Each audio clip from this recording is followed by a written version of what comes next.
আমার বোনের একটি পা ছিল বিকলাঙ্গ, তবে তার স্বামী সম্পূর্ণ সুস্থ ছিলেন।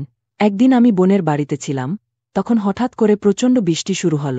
বোনের খুব ইচ্ছে করছিল বৃষ্টিতে ভিজতে। তার স্বামী, যাকে আমি জিজু বলি, বোনকে কোলে তুলে ছাদে নিয়ে গেলেন। আমি নিজেও ছাদে যাওয়ার জন্য উঠছিলাম, তখন হঠাৎ করেই জিজু নিচে ফিরে এসে আমাকে কোলে তুলে নিলেন। এই সময় আমার হাত ভুলবশত তার শরীরের একটি স্পর্শকাতর স্থানে চলে যা। এরপর তার আচরণে বদল ঘটে এবং তিনি আমাকে সরাসরি তার ঘরে নিয়ে যান। ঘরে পৌঁছানোর পর বিন্দুমাত্র সংকোচ ছাড়াই তিনি এমন কিছু করলেন যা দেখে আমি। হ্যালো বন্ধুরা, আজকের এই গল্পে আপনাদের স্বাগতম। আমার নাম রিয়া। আমার বোনের বিয়ের সময় আমি পরীক্ষার জন্য খুবই ব্যস্ত ছিলাম, তাই আমি বিয়ের আনন্দ উপভোগ করতে পারিনি, এমনকি দুলাভাইয়ের সাথে মজাও করতে পারিনি। আমি দুলাভাইয়ের একমাত্র শালী, এবং এই মজার সুযোগটি হাতছাড়া হওয়ায় আমি খুবই হতাশ হয়েছিলাম। কিন্তু 6 মাস পর অবশেষে আমার পরীক্ষা শেষ হল এবং আমি কিছুটা ফ্রি সময় পেলাম। তখন আমি সিদ্ধান্ত নিলাম বোনের বাসায় গিয়ে কিছু সময় কাটাব। বিয়ের 6 মাস পর আমি বোনের সাথে দেখা করতে গেলাম। এতদিন পর বোনের সাথে দেখা হওয়ায় আমার মনটা ভীষণ ভালো হয়ে গেল। যখন আমি বোনের বাসায় পৌঁছালাম, তখন দেখলাম জিজু কোথাও বাইরে যাচ্ছেন। আমি তাকে জোর দিয়ে বললাম যেন তিনি তার মিটিং বাতিল করে আমার সাথে কিছুটা সময় কাটান। প্রথমে তিনি কিছুটা অজুহাত দিলেন যে তার কাছ থেকে ছুটি পাওয়া কঠিন, কিন্তু যখন আমি তার সাথে একটু হাসিঠাট্টা শুরু করলাম, তিনি তৎক্ষণাৎ তার মিটিং বাতিল করলেন এবং বাড়িতে থাকার সিদ্ধান্ত নিলেন। হয়তো আমার এমন প্রাণবন্ত স্বভাব তাকে ভালো লাগল। 6 মাস পর বোন এবং দুলাভাইয়ের সাথে দেখা হয়ে খুবই ভালো লাগছিল। আমার বোনের একটি পা অচল ছিল, তিনি সবসময় লাঠির সাহায্যে হাঁটতেন। এমন একজন অসুস্থ মেয়েকে দুলাভাইয়ের মতো একজন বোঝদার এবং সৎ স্বামী পেয়ে আমাদের পরিবার খুবই খুশি হয়েছিল। আমার বাবা মা বোনের ভবিষ্যৎ নিয়ে চিন্তিত ছিলেন, কারণ তারা ভাবছিলেন বোনের এমন শারীরিক অবস্থার কারণে হয়তো তার বিয়ে হবে না। বোনের বিয়ে হয়েছিল 30 বছর বয়সে, যা কিছুটা দেরিতে হয়েছিল, তবে একজন সঠিক মানুষের সাথে। তাই আমার বাবা মা অনেকটাই স্বস্তি পেয়েছিলেন। বোনের সুখী সংসার দেখে আমার মনেও শান্তি এসেছিল। বোনের বাড়ি যাওয়ার পর আমি দেখছিলাম গৃহকর্মী কাজ করছে। বোন বলল, তোর জিজু আমার এমন কষ্ট সহ্য করতে পারে না, তাই সে আমার সাহায্যের জন্য বাড়িতে একজন গৃহকর্মী রেখেছে। গত 6 মাসে জিজুর সাথে আমার তেমন কোনো বিশেষ কথা হয়নি। মাঝে মধ্যে মা বাবার সাথে বোনের ফোনালাপ হতো, কিন্তু তখনও জিজু তার কাজের কারণে বাইরে থাকতেন, তাই তার সাথে তেমন কথা বলার সুযোগ পেতাম না। আমি জানতাম না যে জিজু এতটাই স্নেহশীল হবেন। সেই দিন জিজু আমাকে তার পাশে বসিয়ে নিজের হাতে খাওয়ালেন, যা দেখে বোন খুব খুশি হয়েছিল। বোন বলল, তুই মাত্র কিছুক্ষণ হলো বাড়িতে এসেছিস, কিন্তু তোর আশাতে পুরো বাড়ির পরিবেশই আনন্দমুখর হয়ে উঠেছে। বোনের কথার সাথেই জিজু আমার প্রশংসা করতে লাগলেন। তিনি বললেন, তুমি ঠিক বলছ নেহার, আমার বোনের নাম। সত্যিই রিয়ার আশাতে ঘরের পরিবেশটা প্রাণবন্ত হয়ে উঠেছে। কথা বলতে বলতে জিজু আমার গলায় হাত দিয়ে আমাকে আরও কাছে টানলেন। আমি এটাকে তার সাধারণ মজা হিসেবে ধরছিলাম। সেই রাতে যখন আমরা সবাই খাওয়া শেষ করলাম, জিজু আমাদের জন্য মশলা পান নিয়ে এলেন। আমি সাধারণত পান খাই না, তাই আমি সেটা খাইনি। কিছুক্ষণ বাইরে সবাই মিলে কথা বলার পর আমি আমার ঘরে চলে গেলাম। ঘরে গিয়ে ঘুমানোর প্রস্তুতি নিচ্ছিলাম, তখনই দরজায় কড়া নাড়ার শব্দ হল। জিজু আমার জন্য মশলা পান নিয়ে ঘরে এসে হাজির। আমি বললাম, জিজু আমি পান খাই না, তাই সবার সাথে পান খাইনি। জিজু বললেন, এই প্রথম তোমার জন্য কিছু নিয়ে এলাম আর তাতেই তুমি আমাকে হতাশ করছো। যা আমি তোমার জন্য এনেছি তা দেখে তোমার নিশ্চিন্ত হওয়া উচিত। আমি ঠিক সেই কাজটাই করতে এসেছি। আমি পান খাই না। তাই জিজু কিছুটা বিরক্ত হলেন। আমি তাকে বিরক্ত করতে চাইনি, তাই তার হাত থেকে পান নিয়ে খেয়ে ফেললাম। আমাকে পান খেতে দেখে জিজু যেন সন্তুষ্ট হলেন না, বরং তিনি আমার সামনে দাঁড়িয়ে রইলেন। আমি তাকে জিজ্ঞেস করলাম, আপনার কি এই ঘর থেকে কিছু দরকার ছিল? তিনি বললেন, না না, পান খাওয়ার পর তোমার ঠোঁটগুলো কেমন লাল হয়েছে তা দেখতে চাই। আমি তার কথায় কিছুটা হতবাক হয়ে গেলাম, কিন্তু কিছু বললাম না।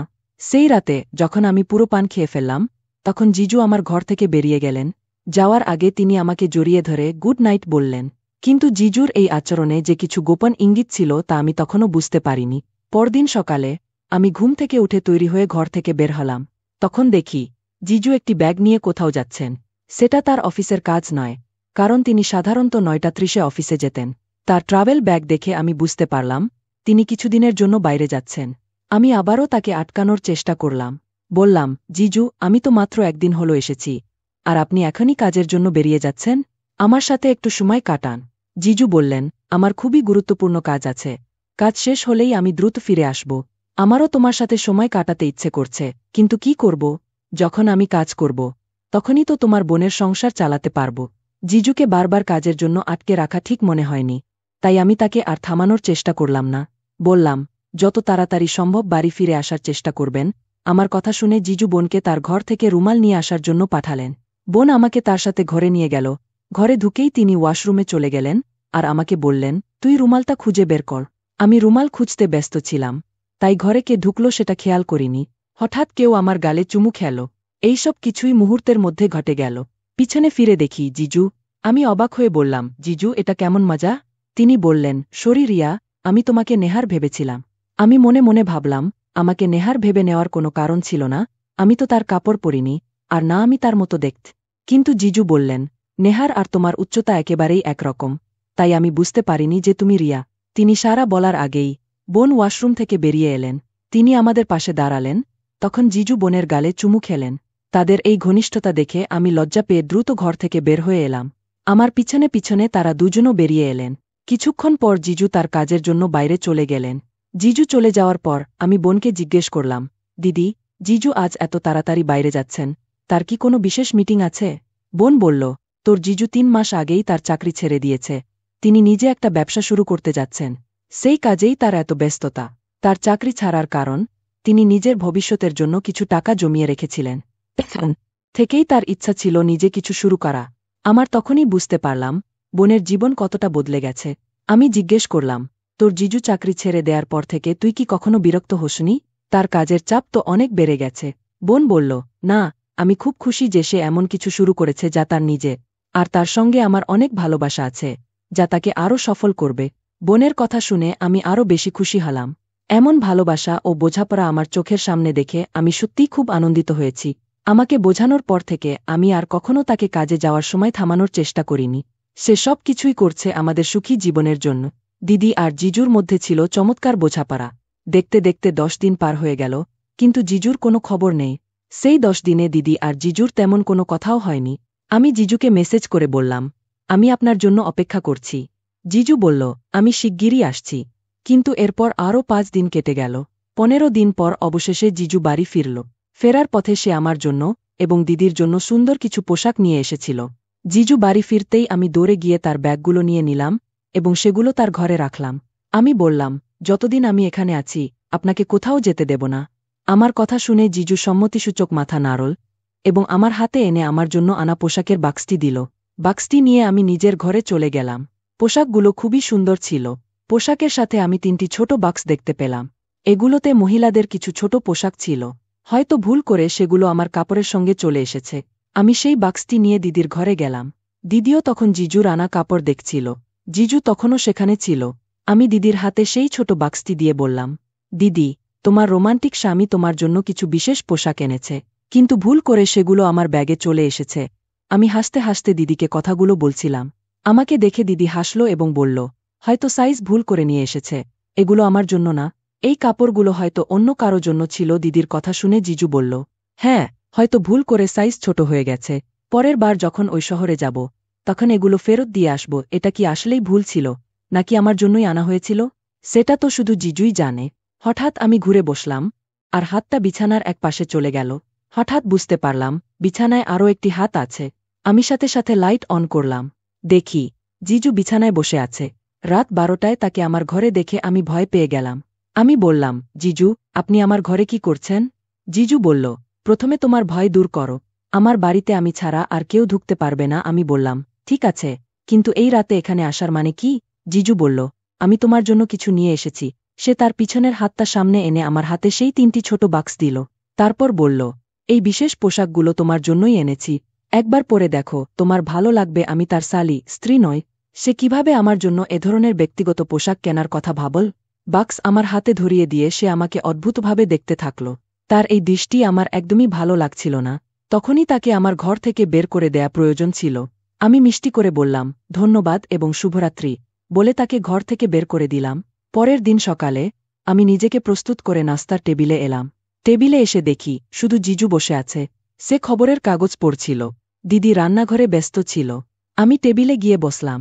আমাকে দেখে জিজু আমার কানে কানে বলল, তুমি কি সেই বিশেষ সেটটি পরেছ যা আমি তোমার জন্য এনেছি? সেটটি কি তোমার গায়ে ফিট হয়েছে? জিজু আমার সাথে এমন ধরনের প্রশ্ন কিভাবে করতে পারল? আমি শুধু দিদির জন্য চুপ রইলাম। কোনো উত্তর না দিয়ে আমি সেখান থেকে চলে গেলাম। দুপুরে হঠাৎ করে আবহাওয়া বদলে গেল। কিছুক্ষণ পরেই বৃষ্টি শুরু হল। দিদি আর আমার বৃষ্টি খুব পছন্দ। তখন আমি জিজুর হাত ধরে তাকে ছাদে নিয়ে যাওয়ার চেষ্টা করলাম, কিন্তু দরজার কাছে এসে জিজু বলল, তুমি যাও, আমি নিহারিকাকে নিয়ে আসছি কিছুক্ষণ আগে।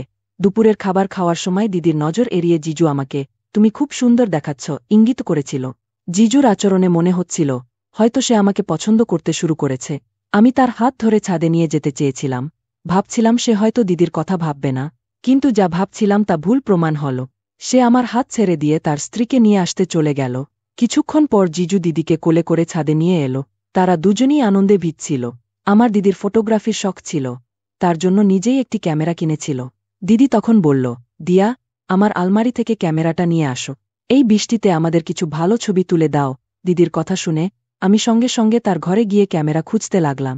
অনেক খোঁজাখুঁজি করেও পাচ্ছিলাম না। অবশেষে যখন পেলাম তখন ঘর থেকে বেরিয়ে দেখি জিজু ঘরের বাইরে দাঁড়িয়ে আছে। সে বলল, দিয়া, তুমি অনেকক্ষণ ধরে ভিতরে আছো। আমি ভাবলাম হয়তো তুমি ক্যামেরাটা পাচ্ছ না। হ্যাঁ জিজু, ক্যামেরা খুঁজে পাচ্ছিলাম না, কিন্তু এখন পেয়েছি। চলুন, বৃষ্টি থামার আগে কিছু ভালো ছবি তুলে দিই। আমি ছাদে যাওয়ার জন্য বেরিয়ে এলাম। তখনই জিজু আমার হাত ধরে আমাকে কাছে টেনে নিল। সে আমাকে কোলে তুলে নিয়ে অর্ধেক সিঁড়ি পর্যন্ত নিয়ে গেল। আমি বুঝতে পারছিলাম না কেন সে আমার সাথে এতটা ঘনিষ্ঠভাবে আচরণ করছে। ছাদে পৌঁছে আমি তার আর দিদির ছবি তুলতে লাগলাম।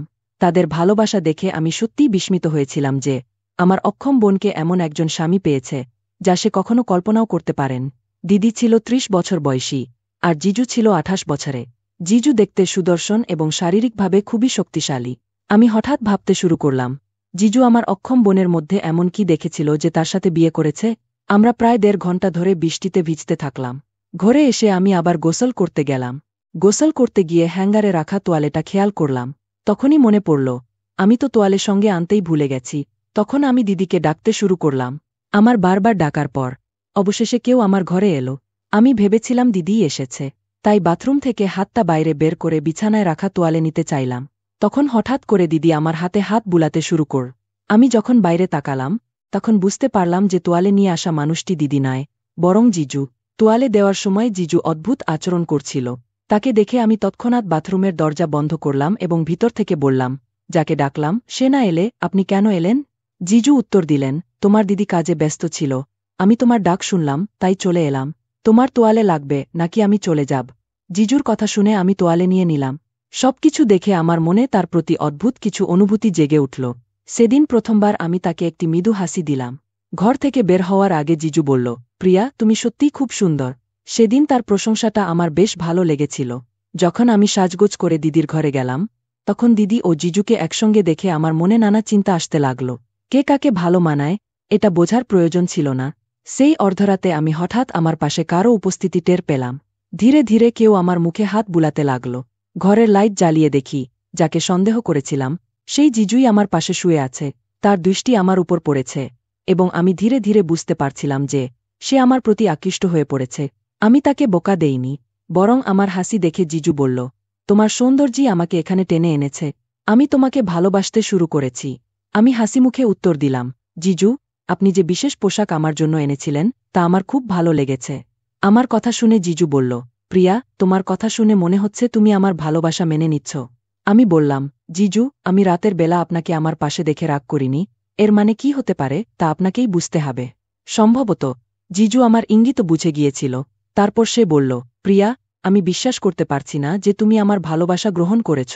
আমি বললাম, হ্যাঁ জিজু, আমি আপনার ভালোবাসা মেনে নিয়েছি, কিন্তু আমি জানি আপনি দিদিকে আমার থেকেও বেশি ভালোবাসেন। আপনার দিদির সেই ভালোবাসাই হয়তো আপনাকে আমার কাছে আসতে বাধা দেবে, এতে আমার পূর্ণ বিশ্বাস আছে। এই কথা শুনে জিজু বলল, না, আমি তোমার দিদিকে ভালোবাসি না, তাকে বিয়ে করেছি কেবল তাকে অসহায় মনে করে। আমি জিজ্ঞেস করলাম, যদি আমি আপনাকে বিয়ে করার সিদ্ধান্ত নিই তাহলে কি আপনি দিদিকে সঙ্গে রাখবেন? জিজু বলল, প্রিয়া, তুমি যা বলবে আমি করতে রাজি আছি। আজ পর্যন্ত তোমার মতো সুন্দর মেয়ে দেখিনি। তুমি শুধু সুন্দরী নও, তোমার ভাষাও মনমুগ্ধকর। তোমার দিদিকে আমি কেবল নিজের স্বার্থের সঙ্গে রেখেছি। আমি বললাম, আপনি ঠিকই বলছেন জিজু, আমার দিদি এমনিতেও কোনো কাজের না। আমিও তার সাথে শুধু প্রয়োজনীয় সম্পর্ক রেখেছি। সে অনেকবার আমার পথে বাধা হয়ে দাঁড়িয়েছে। এখন আপনি যেমন বলবেন আমি তাকে সরিয়ে দেব। জিজু বলল, নিহারিকাকে সরানোর দরকার নেই। যদি সে আমাদের পথ থেকে সরে যায় তাহলে মাসে ২ লাখ টাকা পাওয়া বন্ধ হয়ে যাবে। আমার ব্যবসাও তেমন ভালো চলছে না। আমি জিজ্ঞেস করলাম, ব্যবসা তেমন না চলার মানে কি? এই মাসে কোনো মেয়ে আপনার জালে পড়েনি নাকি? এই কথা বলতেই জিজু আমার পাশ থেকে সরে গেল। তারপর সে বলল, তুমি কি আবোল তাবোল বলছ? আমি কি মেয়েদের ফাঁসানোর ব্যবসা করি? আমি বললাম, আপনার ভালো মানুষের মুখোশ পরে অভিনয় করার দরকার নেই। আপনার আসল রূপ আমার সামনে প্রকাশ হয়ে গেছে। দুপুরে যখন আমি আপনার ঘরে ক্যামেরা খুঁজতে গিয়েছিলাম, তখন আপনার আলমারিতে লুকানো একটি ব্যাগের দিকে আমার নজর পড়েছিল। সেই ব্যাগ থেকে মোবাইলের ভাইব্রেশন শুনে আমি সেটা পরীক্ষা করতে গেলাম। তখনই আপনার পুরো ইতিহাস আমার সামনে চলে এলো। সেই ব্যাগে আমি আপনার কিছু ভুয়া নথিপত্র এবং ৫-৬টি মোবাইল দেখেছি। মোবাইলগুলোতে একটি বিশেষ নম্বর ছিল যা ওয়াইফ নামে সেভ করা ছিল। শুধু তাই নয়, আমি বিভিন্ন নারীর সাথে আপনার বিয়ের ছবিও দেখেছি। আপনার ভালোবাসার মোহে অন্ধ আমার দিদির চোখ খুলে দেওয়া দরকার ছিল, তাই আমি আপনার সাথে প্রেমের অভিনয় করছিলাম। আমার কথা শুনে জিজু আমার গলা চেপে ধরল। তারপর সে বলল, তুমি আমার অর্থের উৎসকে মুছে দিতে পারবে না। নিহারিকা কখনোই তোমার কথা শুনবে না। তখন আমি ঘরে লাগানো লুকানো ক্যামেরার দিকে ইশারা করলাম। আমার আর জিজুর মধ্যে যে কথাগুলো হচ্ছিল তা সবই দিদি লাইভ দেখছিল। জিজু আমার গলা চেপে ধরার আগেই দিদি ঘরে ঢুকল। তার পেছনেই পুলিশও এসে গেল। পুলিশ জিজুর হাতে হাতকড়া পরিয়ে দিল। দিদি সেই কাপুরুষকে একটি জোরালো চর মার। জিজু আমার দিদিকে কেবলমাত্র টাকার জন্যই বিয়ে করেছিল। দিদি পঙ্গু হওয়ায় বাবার দেওয়া একটি ফ্ল্যাট পেয়েছিল এবং প্রতি মাসে বাবা তাকে ৫০,০০০ টাকা পাঠাতেন। দিদি অনলাইনে কাজ করে কিছু টাকাও উপার্জন করত। সে এতটাই সহজ সরল ছিল যে তার এটিএম কার্ডও জিজুকে দিয়ে রেখেছিল। আমার জিজু ছিল একজন প্রতারক। সে অনলাইনে ভুয়া প্রোফাইল তৈরি করে মেয়েদের ফাঁসাত। বিয়ের পর দানদক্ষিণা আর গহনা পেয়ে সে ১৫ থেকে ২০ দিন সেই মেয়েদের সাথে ভালোবাসায় মত্ত থাকত। তারপর হয় তাদের তালাক দিত, নয়তো কিছু মেয়েকে অন্য কোথাও বিক্রি করে দিত। যা সে অন্য মেয়েদের সাথে করেছে তা আমি আমার দিদির সাথে ঘটতে দিতে চাইনি। পুলিশের সামনে আমি জিজুর ব্যাগ উল্টে দিলাম। তাতে তার ভুয়া নথি, মোবাইল এবং বিভিন্ন নারীর সাথে তার বিয়ের ছবি বেরিয়ে এলো। দিদি ভীষণ মর্মাহত হয়েছিল। জিজুর সাথে বিয়ে করে পাওয়া দানদক্ষিণা এবং মাসে লাখ টাকার আয় সেই প্রতারক পাচ্ছিল। তাই সে ৬ মাস ধরে দিদির সাথে সম্পর্ক টিকিয়ে রেখেছিল। সেই ৬ মাসে সে আরও ৬টি মেয়ের সাথে বিয়ে করেছিল। এই প্রতারণার জন্য সে সবসময় বাড়ির বাইরে থাকত এবং দিদিকে কাজের বাহানা দিত। সে এমন একজন অপরাধী ছিল যাকে পুলিশ গত বছর ধরে খুঁজছিল। সেই প্রতারককে কোর্ট করা শাস্তি দিয়েছে। বন্ধুরা, কাউকে অন্ধভাবে বিশ্বাস করার আগে তার সত্যতা যাচাই করা খুবই জরুরি, কারণ সত্যি প্রকাশ পেলে আসল মুখোশ খুলে যা। যদি ভিডিওটি ভালো লেগে থাকে তাহলে চ্যানেলটি সাবস্ক্রাইব করতে ভুলবেন না। হ্যালো বন্ধুরা, আমার নাম কাজল। আমার বয়স ১৬ বছর। আমার নাম আর বয়স শুনলেই হয়তো বুঝতে পারছ আমি দেখতে কেমন হতে পারি। আমি একটা ছোট্ট শহরে থাকি। আমাদের বাড়ি খুব বড় না হলেও আমার কাছে এটাই পৃথিবীর সবচেয়ে সুন্দর জায়গা। আমাদের পরিবারটাও ছোট। আমি, বাবা মা আর আমার ছোট ভাই আদিত্য। এই শহরের গলিতে সবাই একে অপরকে চেনে। কিন্তু একটা বাড়ি আছে যেটা সবসময় রহস্যময় লেগেছে, মনোজ আঙ্কেলের বাড়ি। উনি বয়সে ৪৫-এর কাছাকাছি হবেন, তবে ওনার চোখের মধ্যে এক অদ্ভুত শূন্যতা লুকিয়ে থাকে, যেন কোনো অপূর্ণ গল্প যা কেউ শুনতে চায় না। উনি খুব একটা বাইরে বের হন না, কেবল বাজার বা খুব দরকারি কাজে বের হন। আমার ওনার সঙ্গে প্রথম দেখা হওয়াটা ছিল একেবারে অদ্ভুত এবং ভীতিকর। সেদিন সন্ধ্যা ঘনিয়ে আসছিল, আকাশে লালচে আভা ছড়িয়ে পড়ছিল। আমি আমার বই নিয়ে ছাদে বসেছিলাম। হঠাৎই আমার চোখ চলে গেল মনোজ আঙ্কেলের বাড়ির ছাদের দিকে। দেখি উনি একা বসে আকাশের দিকে তাকিয়ে আছেন। ওনার চোখে এমন কিছু ছিল যা আমাকে অস্বস্তিতে ফেলে দিল। আমি কৌতূহল নিয়ে ওনাকে দেখতে লাগলাম, কিন্তু ঠিক তখনই উনি আমার দিকে তাকালেন। মনে হল যেন চুরি করতে গিয়ে ধরা পড়ে গেছি। আমি দ্রুত চোখ সরিয়ে নিয়ে বইয়ের পাতায় মনোযোগ দিতে চেষ্টা করলাম। ঠিক তখনই একটা অদ্ভুত আওয়াজ কানে এলো, একটা ফুপিয়ে কাদার মতো মৃদু শব্দ। আমি আবার মনোজ আঙ্কেলের বাড়ির ছাদের দিকে তাকালাম, কিন্তু এবার সেখানে কেউ ছিল না। হয়তো আমার ভুল হচ্ছে, এমনটাই ভেবে যখন আমি স্বাভাবিক হওয়ার চেষ্টা করছি, তখনই আবার শুনলাম, বাঁচাও। আমার হৃদস্পন্দন এক লাফে বেড়ে গেল। শব্দটা এলো কোথা থেকে? মনোজ আঙ্কেলের বাড়ি থেকে, নাকি এটা ছিল আমার কল্পনা? আওয়াজটা যেন আমার মনের মধ্যে প্রতিধ্বনিত হচ্ছিল। আমি স্থির হয়ে দাঁড়িয়ে রইলাম, যেন আমার পা সেখানে আটকে গেছে। হালকা শীতল বাতাস বইছিল, কিন্তু ভিতরে যেন অন্য কিছু জ্বলছিল, একটা অজানা অস্থিরতা। আমি দরজার ফাঁক দিয়ে মনোজ আঙ্কেলের বাড়ির দিকে তাকালাম। সবকিছু স্বাভাবিক মনে হল। তাহলে সেই আওয়াজটা কার ছিল? ঠিক তখনই আমার ফোন বেজে উঠল। স্ক্রিনে ভেসে উঠল অনিরুদ্ধর নাম। সে আমার ক্লাসের সবচেয়ে ভালো বন্ধু, হয়তো তার চেয়েও কিছু বেশি। কি করছ? ওর স্বভাবসুলভ দুষ্টু গলায় প্রশ্ন ভেসে এলো। কিছু না, বই পড়ছিলাম, আমি মিথ্যে বললাম। ওহ, তাই নাকি? আজকাল বইও ভয় দেখাতে শুরু করেছে। ও ও মজা করে বল। আমি খেয়াল করলাম আমার গলার স্বর একটু কাঁপছিল। প্রসঙ্গ পাল্টানোর জন্য বললাম, তুমি হোমওয়ার্ক করেছ? কাজল, আমি অনিরুদ্ধ। হোমওয়ার্ক আর আমি, এমন প্রশ্ন করো না। ওর কথা শুনে হেসে ফেললাম। ওর সঙ্গে কথা বললে সবসময় মন হালকা হয়ে যেত, কিন্তু আজ যেন কিছু একটা ঠিক নেই। ফোন কেটে যেতেই আমার চোখ আবার মনোজ আঙ্কেলের বাড়ির দিকে গেল। নিজেকে বোঝানোর চেষ্টা করলাম, হয়তো আমি ভুল শুনেছি, কিন্তু মন বলছিল কিছু একটা ঠিক ছিল না। রাত গভীর হতে থাকল। আমি বারান্দায় দাঁড়িয়েছিলাম, তখনই টিপটিপ বৃষ্টি শুরু হল। ঠান্ডা বাতাস মুখ ছুঁয়ে যাচ্ছিল। হঠাৎ দেখি মনোজ আঙ্কেলও জানালার পাশে দাঁড়িয়ে বাইরে তাকিয়ে আছেন। আমাদের চোখাচোখি হল কয়েক সেকেন্ডের জন্য। সেই মুহূর্তে কিছু একটা অনুভব করলাম, অপরিচিত অথচ গভীর কিছু। ওনার চোখে একটা গল্প লুকিয়েছিল, যা বলা হয়নি, বোঝানো হয়নি। ঠিক তখনই কানে এলো ওনার গলা, তুমিও কি বৃষ্টিতে ভিজতে ভালোবাসো? আমি চমকে উঠলাম। উনি তো কখনো আমার সঙ্গে কথা বলেননি। কি বল বুঝতে না পেরে শুধু একটু হাসলাম। কখনো কখনো যখন মন উদাস থাকে, আস্তে করে বললাম। উনি কিছু বললেন না, শুধু হালকা একটা হাসি দিয়ে ঘরের ভেতরে চলে গেলেন। কিন্তু সেই ছোট্ট কথোপকথন আমার ভিতর একটা আলোড়ন তুলে দিল। প্রথমবার মনে হল আমি ওনার চোখের ভাষা পড়তে চাইছি। প্রথমবার মনে হল আমার জীবনে একটা নতুন মোড় আসতে চলেছে, যার জন্য আমি একদমই প্রস্তুত ছিলাম না। বৃষ্টি তখন তীব্র হয়ে গেছে, বাতাস শো শো করে বেছে, ঠান্ডা হাওয়া আমার গাল ছুঁয়ে যাচ্ছে। কিন্তু আমি তখনও দাঁড়িয়ে আছি, ঠিক সেই জায়গায় যেখানে মনোজ আঙ্কেল প্রথমবার আমার সঙ্গে কথা বলেছিলেন।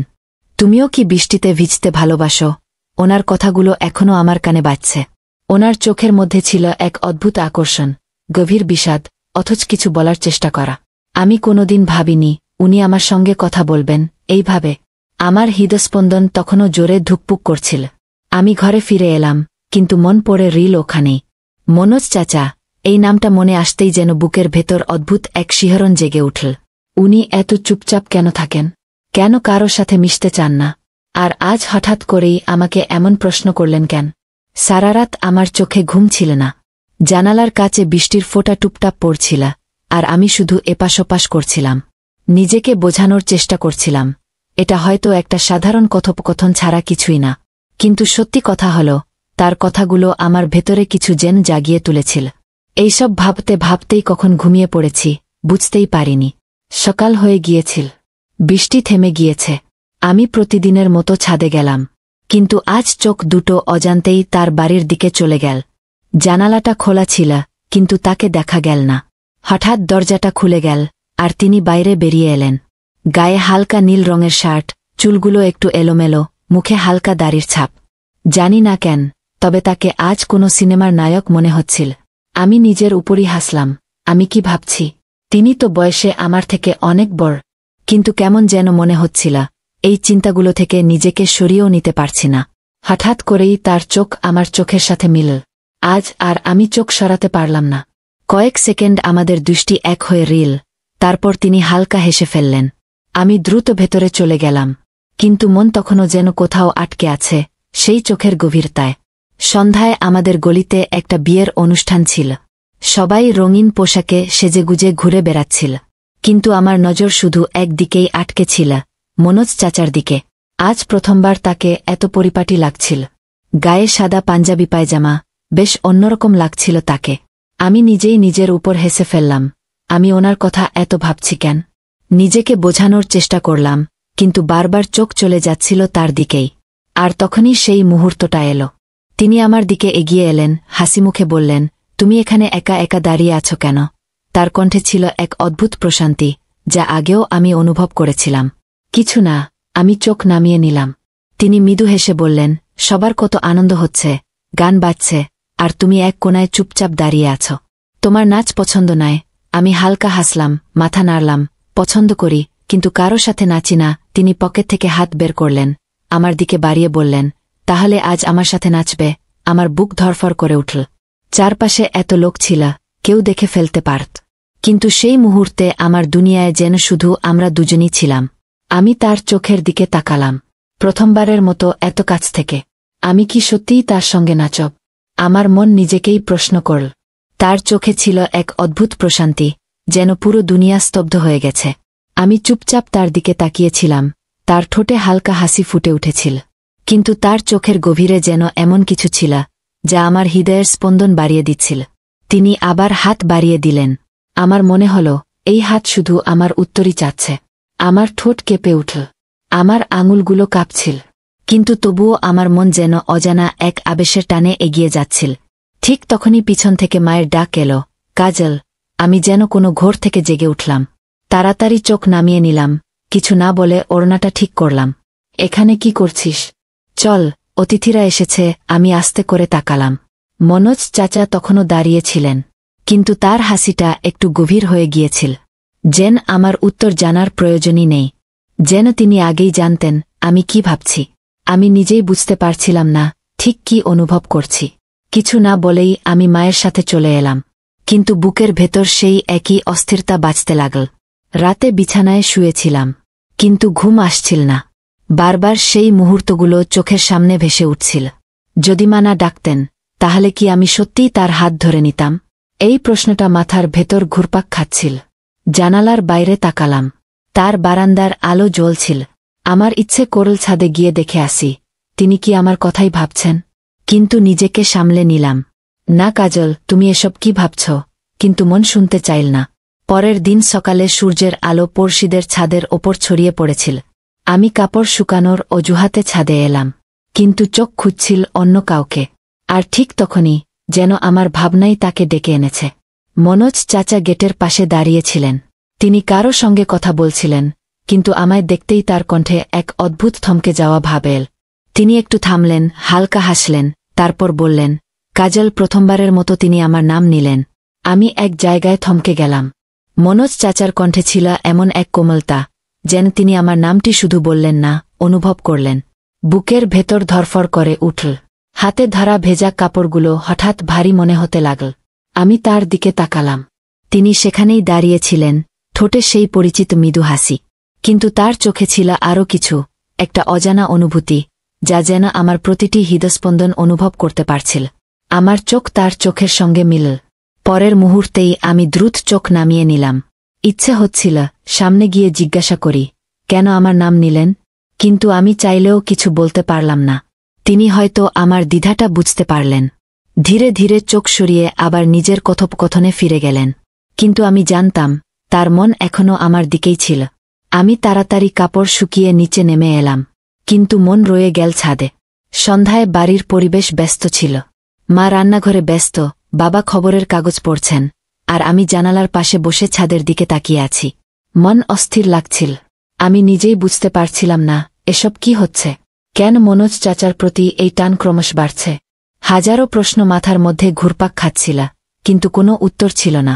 হঠাৎ গলিতে চাঞ্চল্য দেখা দিল। আমি জানালা দিয়ে উকি দিলাম। মনোজ চাচা বাইক স্টার্ট দিচ্ছেন। মনে হল কোথাও যাচ্ছেন, কিন্তু যাওয়ার আগে একবার আমার জানালার দিকে তাকালেন। আমার হাত পা অসাড় হয়ে এল। এটা কি কেবলই কাকতালীয়, নাকি তিনি ইচ্ছে করেই আমার জানালার দিকে তাকালেন? মন বলছিল এটা শুধু কাকতালীয় নয়। তার বাইক ধীরে ধীরে গলির মোড় পেরিয়ে গেল, কিন্তু আমার মন তখনও সেখানেই আটকে রইল।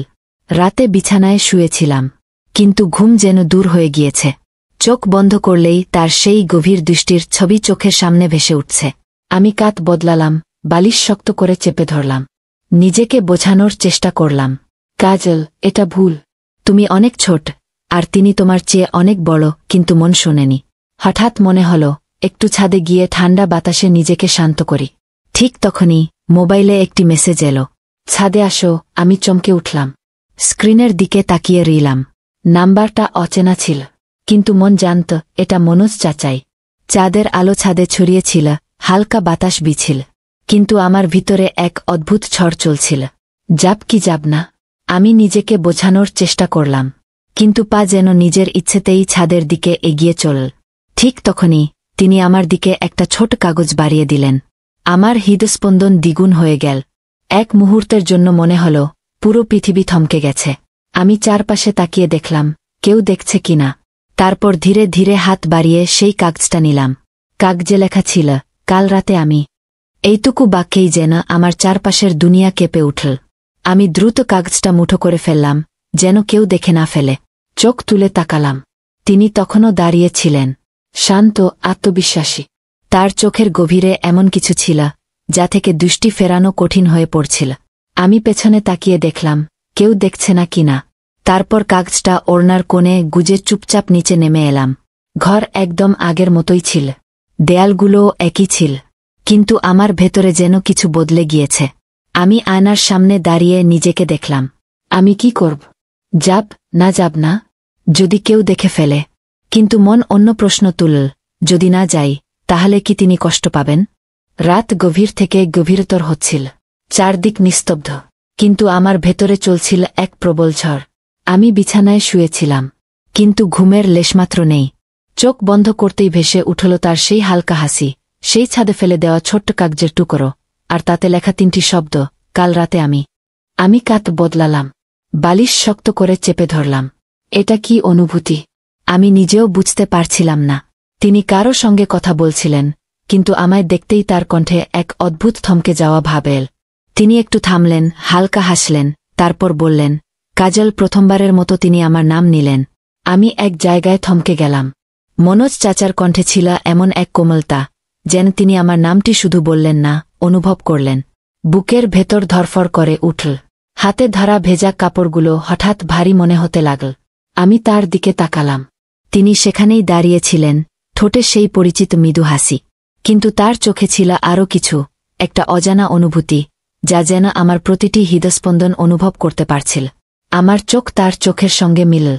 পরের মুহূর্তেই আমি দ্রুত চোখ নামিয়ে নিলাম। ইচ্ছে হচ্ছিল সামনে গিয়ে জিজ্ঞাসা করি, কেন আমার নাম নিলেন? কিন্তু আমি চাইলেও কিছু বলতে পারলাম না। তিনি হয়তো আমার দ্বিধাটা বুঝতে পারলেন। ধীরে ধীরে চোখ সরিয়ে আবার নিজের কথোপকথনে ফিরে গেলেন। কিন্তু আমি জানতাম তার মন এখনও আমার দিকেই ছিল। আমি তাড়াতাড়ি কাপড় শুকিয়ে নিচে নেমে এলাম, কিন্তু মন রয়ে গেল ছাদে। সন্ধ্যায় বাড়ির পরিবেশ ব্যস্ত ছিল। মা রান্নাঘরে ব্যস্ত, বাবা খবরের কাগজ পড়ছেন, আর আমি জানালার পাশে বসে ছাদের দিকে তাকিয়ে আছি। মন অস্থির লাগছিল। আমি নিজেই বুঝতে পারছিলাম না এসব কি হচ্ছে।